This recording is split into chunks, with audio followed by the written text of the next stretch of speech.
touch on 6 themes about activating purpose. The first one, the macro landscape of purpose. Why has purpose become so relevant? Second, how to build a purposeful organization. Third, how to engage customers and employees through purpose. They should be our brand ambassadors. Fourth, purpose as a spark for innovation. Fifth, future-proofing your brand for a purpose economy. And finally, how to elevate our collective purpose. Okay. I need to think about this, and write some... explanation of each point, I hear the bullet points. Yeah. And it's not too fast, and I understand everything. How do you think you could say this better? Well, I think that what I would like to do is I would like to write like a phrase that explains what is this about, no? So what this is about. What this is about, no? It's not a question. What this is about, exactly. Mm-hmm. So, for example, the macro landscape of purpose, I did it. I said, okay, why purpose is becoming so relevant? There is a noise? Yeah, it's just these telephones and things. I'm down, so now I can. We'll put them on to Yeah. this. Yes, So- I agree. It's a little dry. Yeah, it's a bit... It's a little dry. It's not very emotional. Yeah, no, it is not. You could think about this. No? Yeah. I could explain the thing. Yeah. One of the things that when you start to go into explanation and go slightly off track, is sometimes you can take too long. Yeah, I think it's So too long. maybe, no, I'm not saying here, but sometimes when you go off track and sort of improvise a bit, you get very in depth. Yeah. So maybe just a couple of little brief things. Okay, next bit. Remember, we'll have Just one simultaneous... second. Where did your microphone go? Another thing that ladies forget is hair. Okay. So we have a lot of hair and scarves. And we have a microphone right by it. I'm not very... Yeah. My voice, I understand. You need to perfect your throat, but we also have hair. And the thing is, the hair goes on the microphones and then it makes noises. Strange noises. Yeah.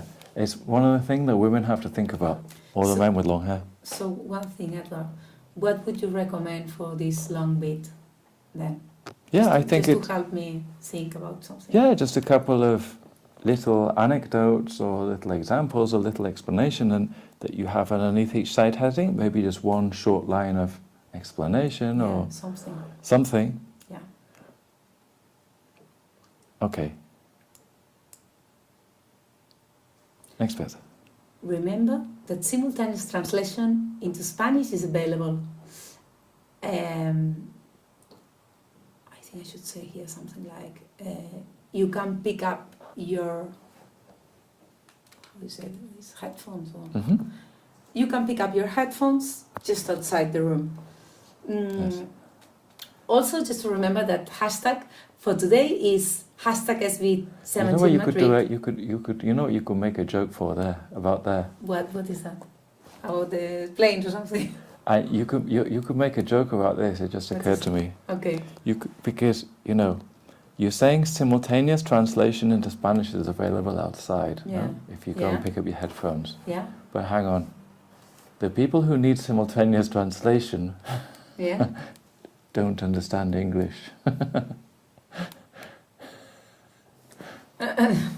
Do you understand what I'm saying? No, I'm not sure. You're speaking in English. Yeah, but don't understand English. But if they don't understand that's English, true. they won't know where to go. Last year I explained it in Spanish. That's true. I didn't remember You that. I said, todos los que queráis traducción en inglés, I need to say it twice. Yes, but what you could do is you could make a joke. And You could make a joke and say, listen, but if you...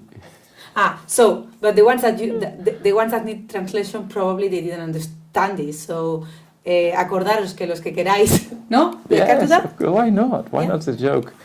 Okay, you want to be nice about them. You want to be nice about them. Yeah, maybe it's a bit... No, maybe Yeah, maybe it's too much. Maybe it's okay, because on my sheet it says about humour, you don't want to make jokes about the audience. No. So if you make them feel stupid because they have to go to the back and put on the special headphones, it would be a funny joke. That's not nice. Okay. Okay. Yeah. Because you could make a joke about how all the people who really don't fucking understand English didn't understand what you said, so they'll just have to sit there and not understand for the whole thing, then laugh. Then laugh. That would be terrible. No. No? They do things like that at the Oscars. I know. No? I know they do it. They do things like that at the Oscars. Yeah. Another a good option, I think I saw that in an Ellen video, because you told me about Ellen at some point, and I looked at a video of Ellen, and she was being very smart in making fun about herself. Exactly. This is one of the things that I say on my sheet, that one of the best subjects that you want to use for humour is not that your audience don't understand English and then you laugh at them. No. Make a joke about yourself, but don't make it too bad so people feel awkward, but just a little bit of something that's not really important. Yeah, that's a good idea. Maybe you can think about this. Maybe you can think about what types of jokes that people say about you. You personally, not like Spanish people are stupid or something. You can think about it. Okay, so next one. So get tweeting, please. Okay, so you introduced town hall. Yeah. So let me introduce. No. So let me introduce now whoever from the town hall of Madrid. Once I know, I'll let you know. Okay. So is this what you're saying here? You're saying this? Yes. Vale.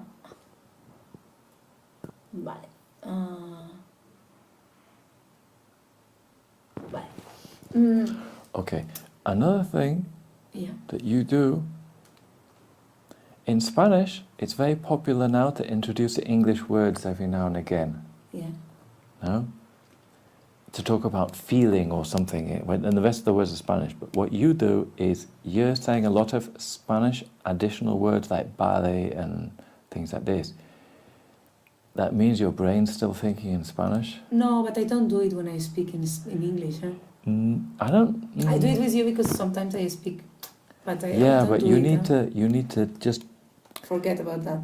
completely change chip so that you're totally 100% English. Okay. I'm not just talking about your public speak, it's going to help you with your English that you completely make that change. Vale. No, I just said it on purpose. No. Okay. Yeah, it's like when you speak Portuguese or something, it's even harder because it's so similar to Spanish. You have to be really strict to completely change your chip. I'm horrible speaking Portuguese because I speak Spanish half the time. Yeah. Okay. How business, now we'll see how business must interact with governments and society, and how business can innovate to combat climate change and to drive progress on SDGs. Let me introduce you José López, former executive vice... Introduce you to. Let me introduce you to. Introduce someone or something to someone.